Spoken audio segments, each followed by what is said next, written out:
Welcome back, Raider Nation and my champions. This is Eric, and in this video, we're going to take a look at the first 4 games of the 2021 season. We're going to compare the statistics of these 4 games to the first 4 games of the 2020 season, and then we're going to look at some key statistics of our next 4 opponents. So let's get right to it. The first thing I want to take a look at are the 2021 grades that I gave for each individual performance, weeks 1 through 4. Now, I did this in more detail in the individual videos, and there'll be a link at the end of the video if you want to take a look at those and get a little more detail. But the bottom line is we kind of had a pretty good start, and things kind of regressed since then. Now, I know we've had injuries, especially in the offensive line. Josh Jacobs got hurt early on in week 1, and things just kind of fell apart last week. Of course, if you want to take a look at my video, I will go into that in more detail, but it's also reflected in some of the quarterly statistics, and we're going to go over those right now.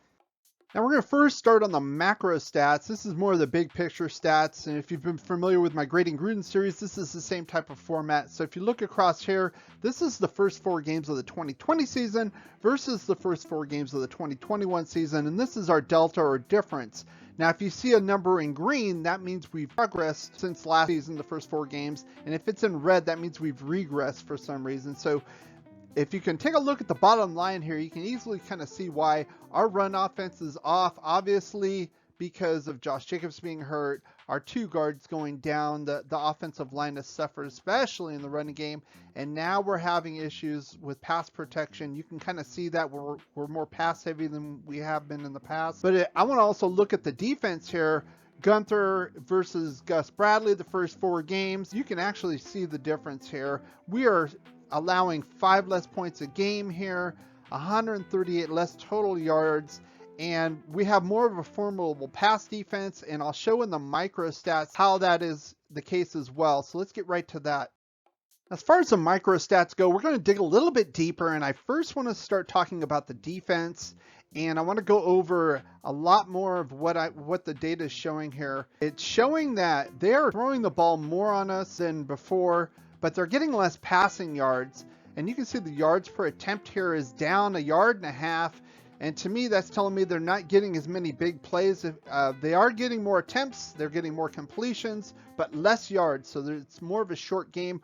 We're not giving as many big plays on the offensive side, at least as far as the passing game is concerned.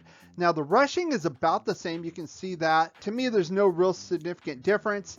And then the 3rd and 4th down conversions, significantly less. Now, I'm not going to toot the horn here as far as the defense. If you look last year, this is 120 points in 4 games. That's 30 points a game. That is awful. We're down to 25.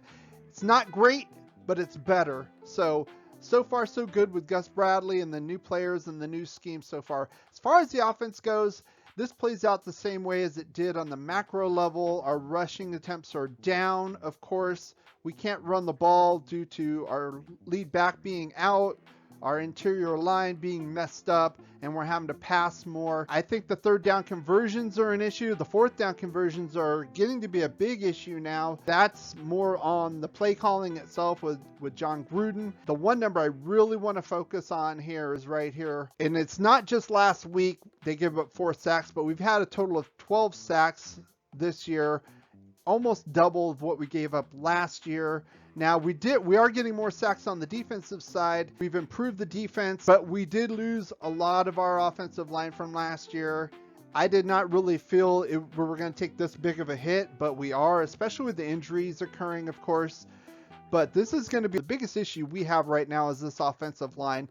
So I want to take a look at our next 4 opponents and evaluate them based on that. Well, since I feel our offensive line is our biggest issue, I want to focus on some defensive-related statistics and how our next 4 opponents rate to the rest of the league. Now, our next 4 opponents obviously are Chicago this weekend. Then we go to Mile High and play the Broncos for our 2nd divisional game. Then we host the Eagles, have a bye week, and then go to the Meadowlands and face the Giants.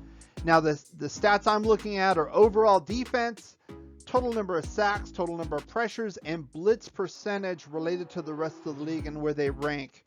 And this is how they rank. Now, as far as Chicago goes this week, I'll get into this a little bit deeper as far as their personnel, but they're number 1 in sacks with 15 total sacks. But these 2 numbers are a little weird because they're not they're not even in the top 10 as far as pressures and blitzing, so that tells me that Khalil Mack and company can get to the quarterback without sending any extra personnel, which is rather worrisome, obviously. And then we have Denver. They've been a perennial good defense for a while now. Von Miller has been back off of injury. They're in the top 10 for sacks and pressures, and the top 5 for blitzing. Vic Fangio is a defensive mastermind, I would say, plus they have the talent. This one could be a very difficult game. And then the two NFC teams here, not so concerned about this. Obviously, I still think our offensive line needs to improve. That's a given. But these two, John Gruden and company, need to fix this, and they need to fix this fast, or we could very well end up being 3-3. When you have great coaches, then after you have great coaches, you get great players. You have a great organization, and you tell them one thing: just win, baby.